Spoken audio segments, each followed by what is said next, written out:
Por Dentro do Assunto, com o Padre Ednei Batista. Oferecimento: Peregrinos Viagens e Itiquira Turismo. Peregrinação para todos.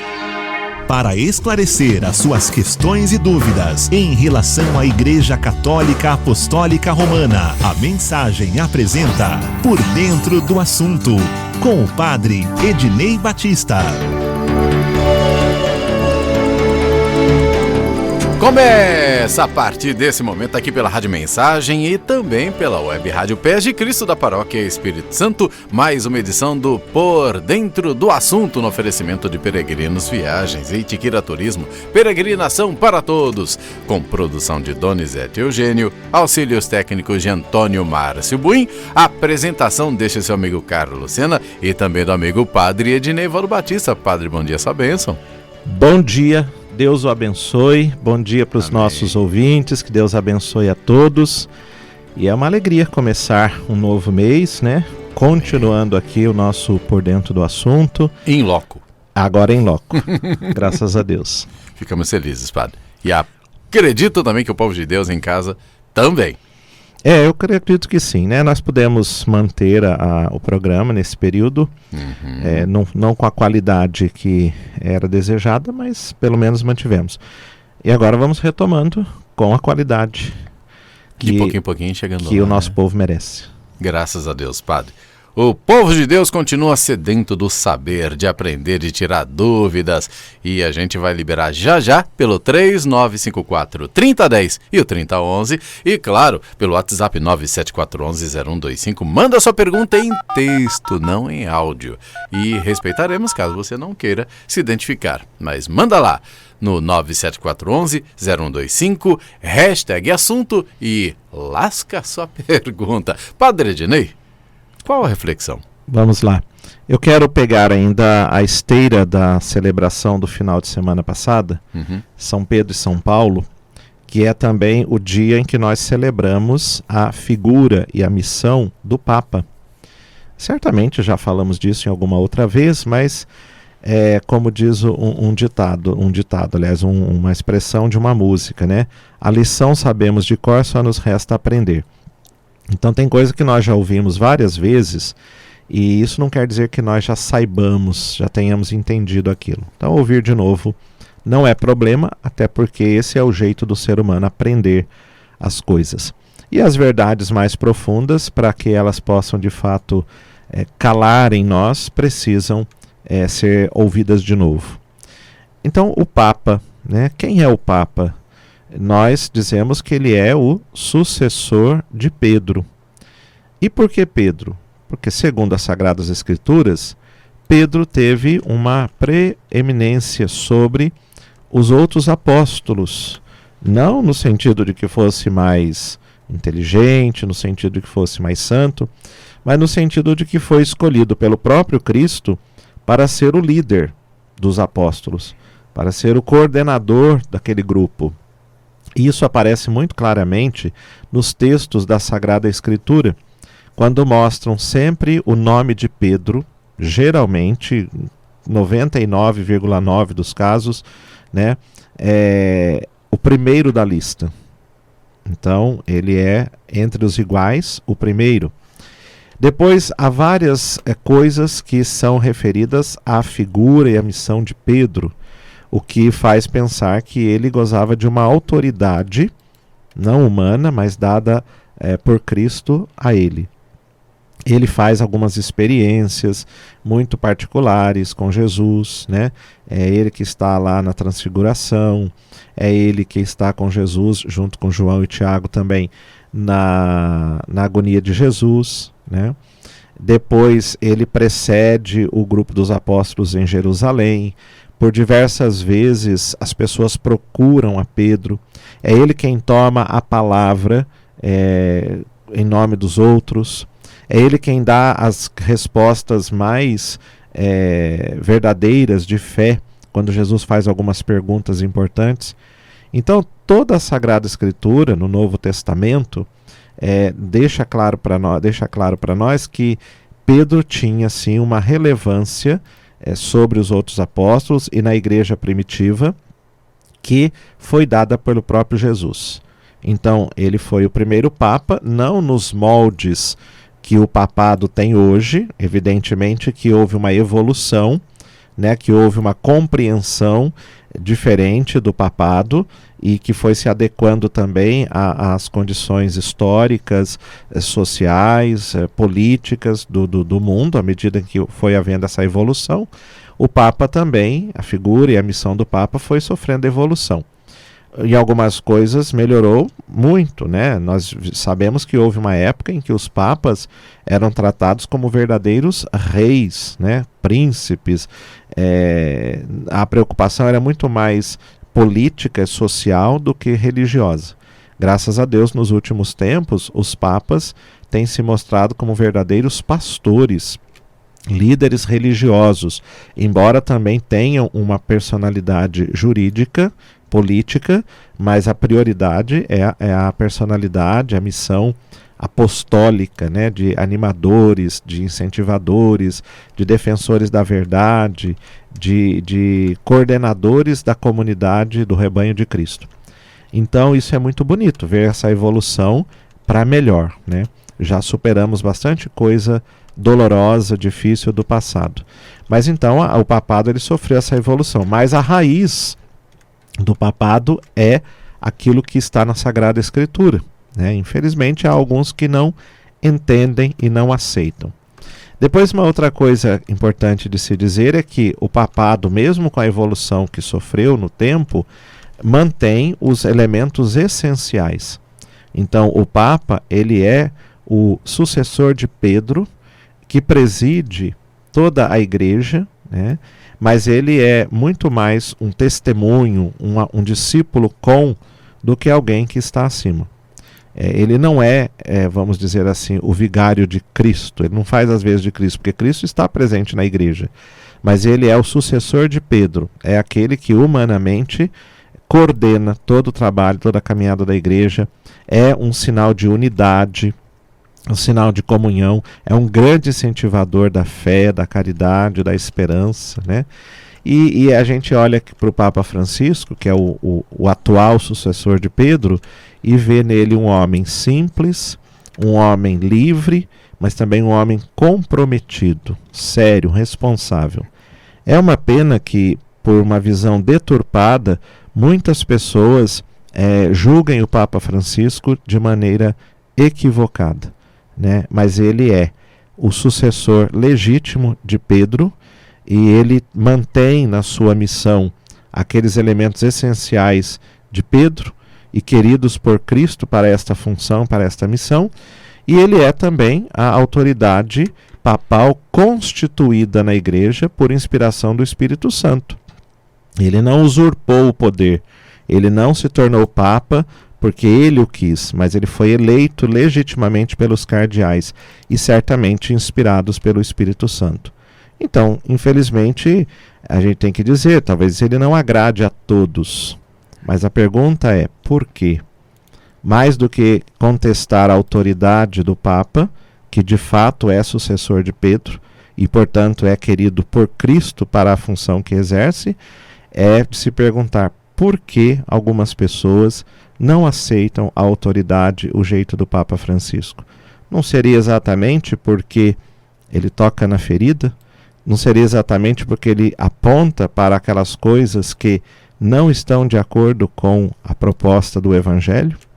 Então fica esta reflexão, mas olhemos para a figura do Papa com muito carinho, com muito respeito, com muito amor, e o que melhor temos a fazer para acolher a sua missão é respeitá-lo, obedecer às orientações que ele nos dá e rezar por ele como ele sempre nos pede. Sejam estas as atitudes para demonstrarmos verdadeiro amor ao Papa e para reconhecermos também que ele é Pedro para nós hoje, querido por Cristo e enviado em nome dele. Padre Ednei, o ser humano é bem complicado, porque se o Papa fosse daquele rígido, criticava. Ele é mais amistoso, é mais próximo também, latino, né? Aqui nossa turma tem crítica. Onde é que a gente vai parar, padre? Eu espero que todos no céu, purificados durante a nossa caminhada na terra, pela palavra de Deus, né? Convertidos pela graça de Deus em nós. Mas eu quero dizer ainda que qualquer figura que exerça uma missão em nome de Deus, ele o faz com as suas características humanas, com a sua cultura, com a sua visão de mundo. Ele é um ser humano. Ele não vai certamente agradar a todos. Mas é preciso separar a pessoa com o seu jeito da missão que ela realiza. Então o Papa tem esse jeito, um outro terá um outro jeito, mas o importante é que um e outro, e todos, sejam fiéis à missão que lhes é confiada pelo próprio Deus. E isso com certeza Francisco é. Já tem pergunta que chegou pra gente, padre, pelo WhatsApp, 974110125. Povo de Deus, pode perguntar. O Bunho está esperando a sua ligação. Ele já deixa você pronta para participar também no 3954-3010, 3954-3011. Duas perguntas em uma, padre. Duas pessoas. A Ana Lúcia, desde a semana passada, a Ana está falando que queria deixar a pergunta dela, a nossa companheira de trabalho, e está também intrínseca a pergunta do Eric, ali é a região do Santa Maria, que ele mora, né, Eric? Abraço para você. A Ana diz assim: em uma eventual volta das missas, como fica a questão da distribuição da Eucaristia em meio a uma pandemia? Isso não seria perigoso aos fiéis, uma vez que o ministro tem contato com várias pessoas na fila?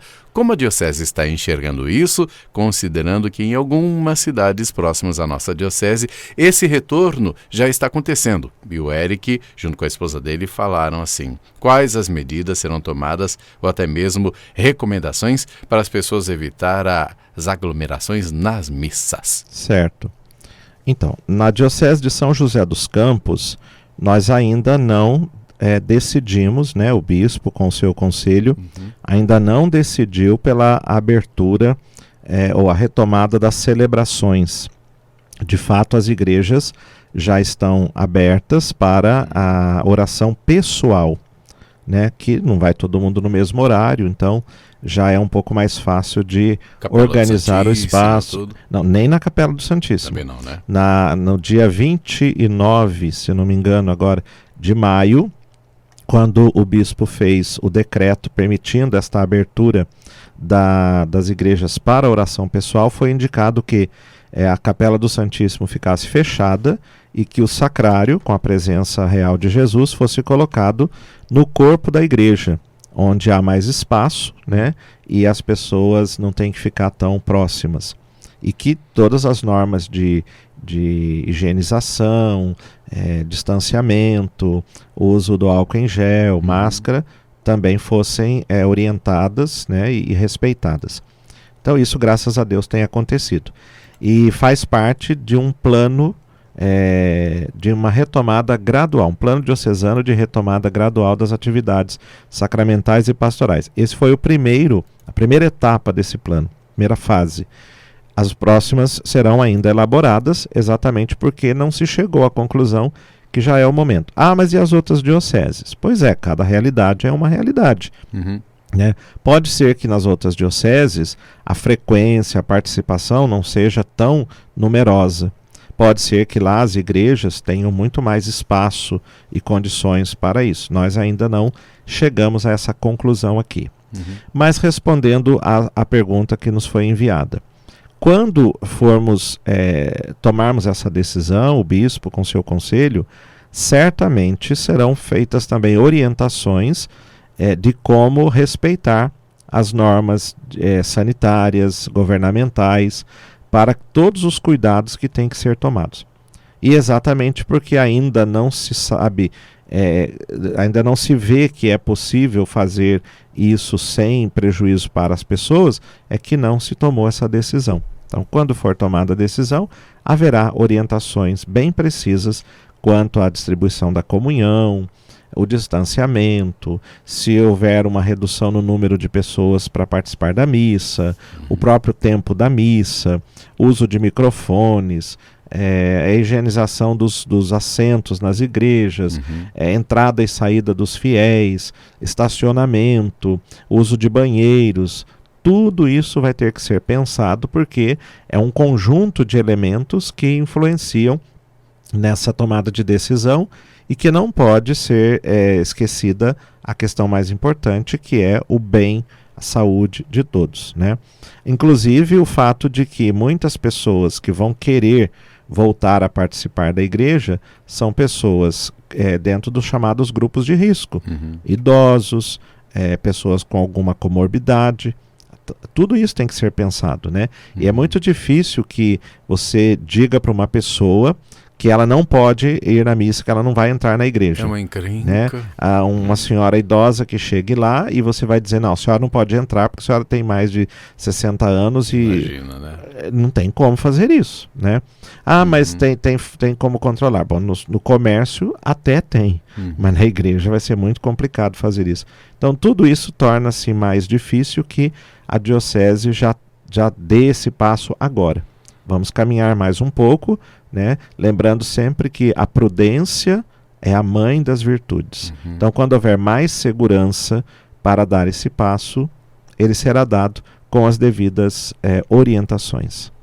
Os costumes foram mudados ou moldados por causa da situação. Resta a gente agora seguir com sapiência, né? Ter o respeito um com o outro e consigo mesmo. Sim. E seguir a vida, né, padre? E mais que isso, né? Além disso, quer dizer, acreditar que há outros caminhos tantos para Deus. A Eucaristia, a missa, ela com certeza é um caminho excelente, mas não é o único, né? Senão, quem não tivesse Eucaristia ou tivesse impossibilitado de recebê-la, estaria fora da graça de Deus. Uma pessoa, por exemplo, que vive em segunda união, não recebe a Eucaristia, mas ela estaria fora da graça de Deus? Não. Uma pessoa doente, que vegeta, que não pode mais engolir, ela estaria fora da graça de Deus? Não. Tem outros caminhos para isso, né? A palavra de Deus, a oração, hoje a visita ao Santíssimo, a recitação do terço, a oração em família.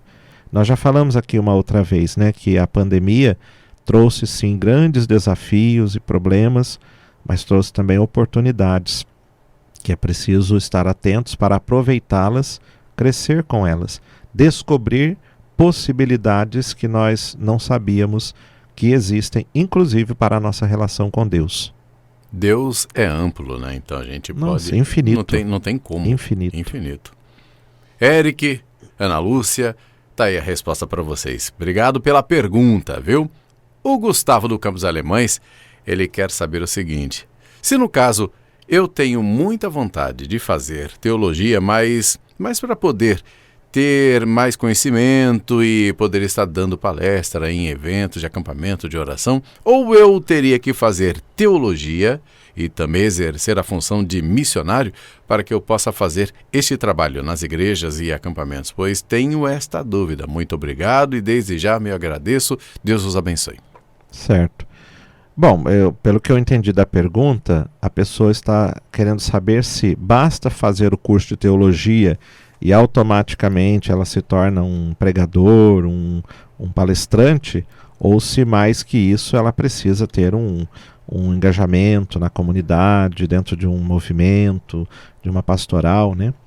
Então eu diria que sim, né? Muito mais do que a teologia, e não simplesmente o estudo da teologia, habilita a pessoa para esta função, né?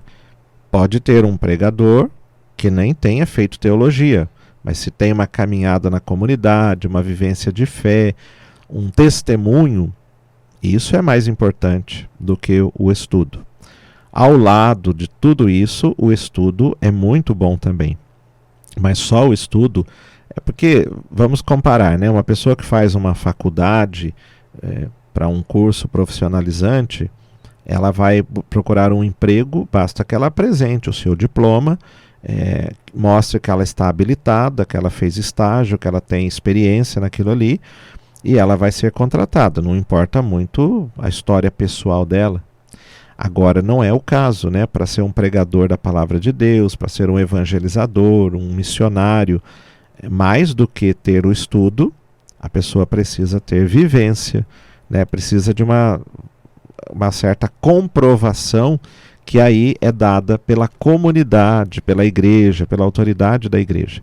Esse expediente já é usado pelas pastorais. Por exemplo, na renovação carismática, um membro de um grupo que seja convidado para fazer uma pregação num retiro, numa formação fora da diocese, ou mesmo na diocese, mas numa outra paróquia onde ele não vive, ele precisa levar da coordenação, do pároco, ou do padre que é o assessor do movimento da renovação, precisa levar um documento, um atestado, vamos dizer assim, né, uma carta de apresentação de que a pessoa tem vivência, tem caminhada e está habilitada a realizar aquela função. Porque, infelizmente, né, não vou dizer que a maioria das pessoas seja assim, mas tem um ou outro que, em nome da igreja, que em nome de uma pastoral, que em nome de um conhecimento que ele diz ter, fala bobagem. E fala aquilo que não é a voz da igreja, que não é o pensamento da igreja.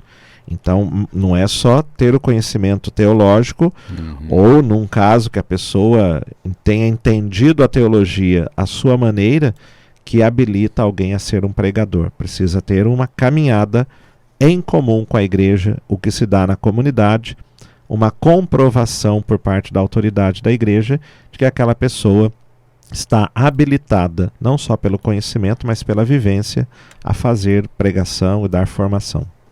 Obrigado, Gustavo, do Campo dos Alemães. Participa sempre aqui da programação da Rádio Mensagem. Povo de Deus, quase acabando o Por Dentro do Assunto de hoje, mas não se preocupe caso a sua pergunta não seja apresentada hoje, está marcada e a gente apresenta para as próximas edições. Luzimar, do Nova Esperança. Tem uma dificuldade. Não consigo chamar as pessoas falecidas de finado. Tem algum problema, padre? Não, pessoas falecidas, pessoas que já morreram, pessoas que foram para o céu, né, que deixaram o nosso convívio, mas estão na glória. Aí o termo que nós quisermos usar, ele é livre, né? O importante é que nós tenhamos uma compreensão de que quem morreu não está aqui conosco, mas não virou poeira, né? Pura e simplesmente. Está num outro estado de existência espiritual, né? Certamente em Deus, feliz no céu. Então, o termo que nós usamos para dizer isso não importa, né?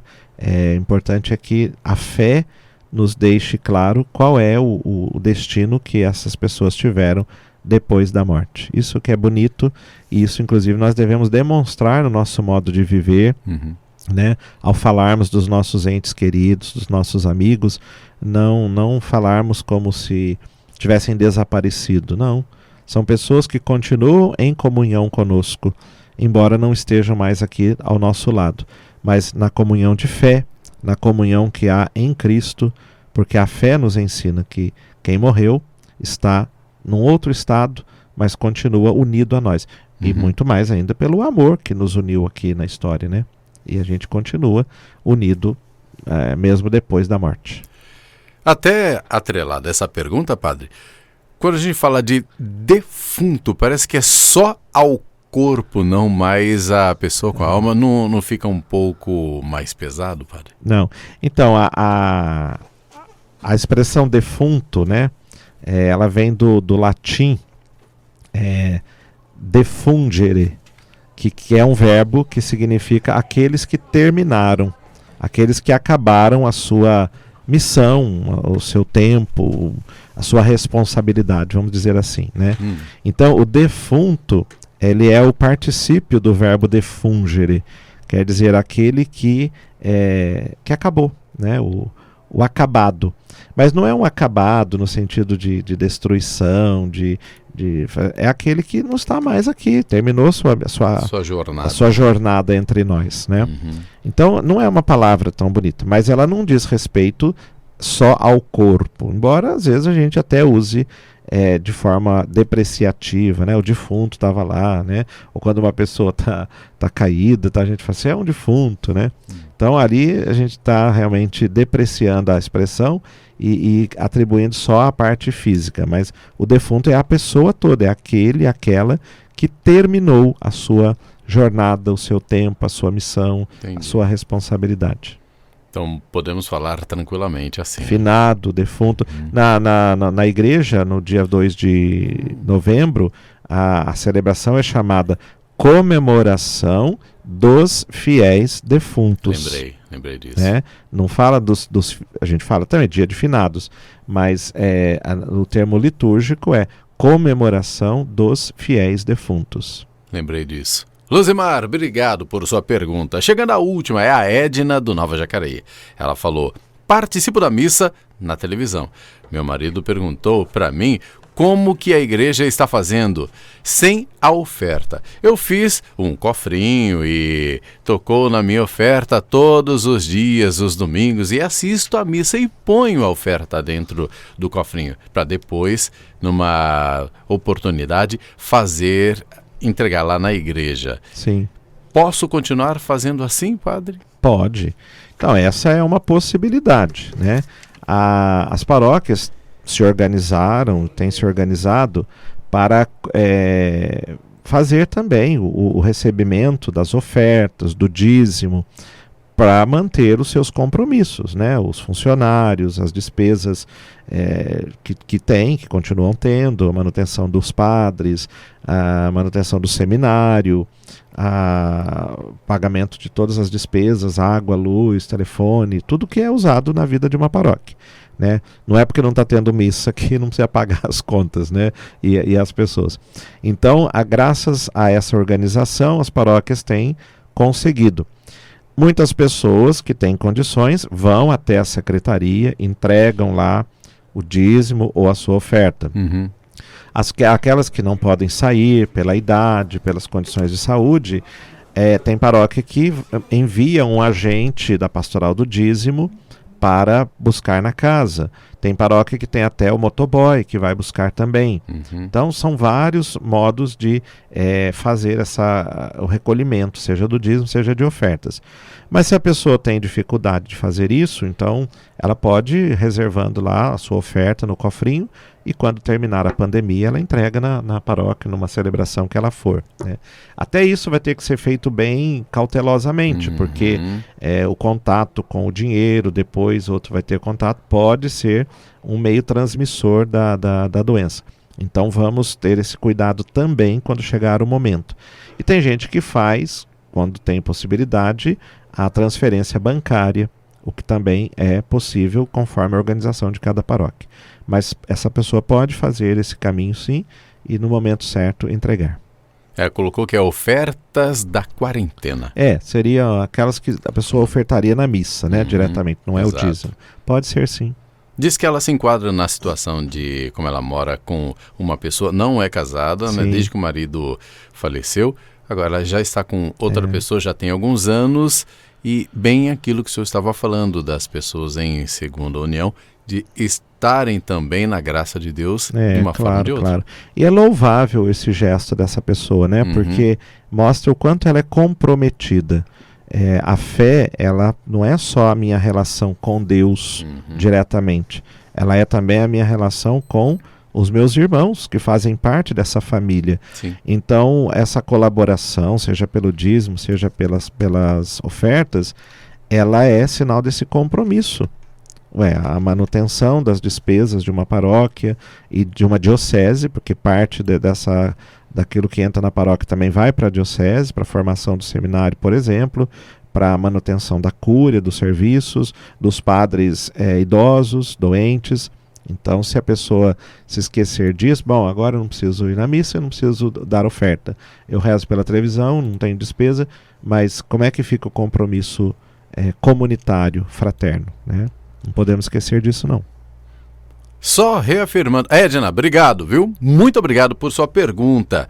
Povo de Deus, as perguntas que vieram até nós não foram respondidas hoje, serão na semana que vem. Podem ficar tranquilos, está tudo marcadinho aqui. Padre, mais uma vez, muito obrigado e pedimos a sua bênção. Com certeza, e é uma alegria poder ser canal da bênção de Deus para você, para todos aqueles que estão nos ouvindo, né? E nesse tempo que nós estamos precisando tanto de sentir o conforto da bênção de Deus. Claro que Ele nos abençoa, mas é bom quando de forma mais visível nós percebemos essa bênção conferida a nós. Então que venha sobre todos a graça, a força, a sabedoria, a paz que saem do coração de Deus e nós possamos continuar firmes na nossa luta, na nossa caminhada, com muita esperança, com muita alegria e também com muita fraternidade. Sempre lembrando que ao nosso lado pode ter alguém sofrendo mais, precisando de algo que eu possa fazer. Então, na alegria de cuidar, eu vou encontrar a alegria de estar bem e sentir essa bênção de Deus. Abençoe-vos o Deus Todo-Poderoso, Pai, Filho e Espírito Santo. Amém. Tava sentindo falta de falar Deus abençoe hoje e sempre também, Padre. Amém, muito obrigado. A gente falava quando o senhor estava pelo telefone, mas Sim. hoje é diferente.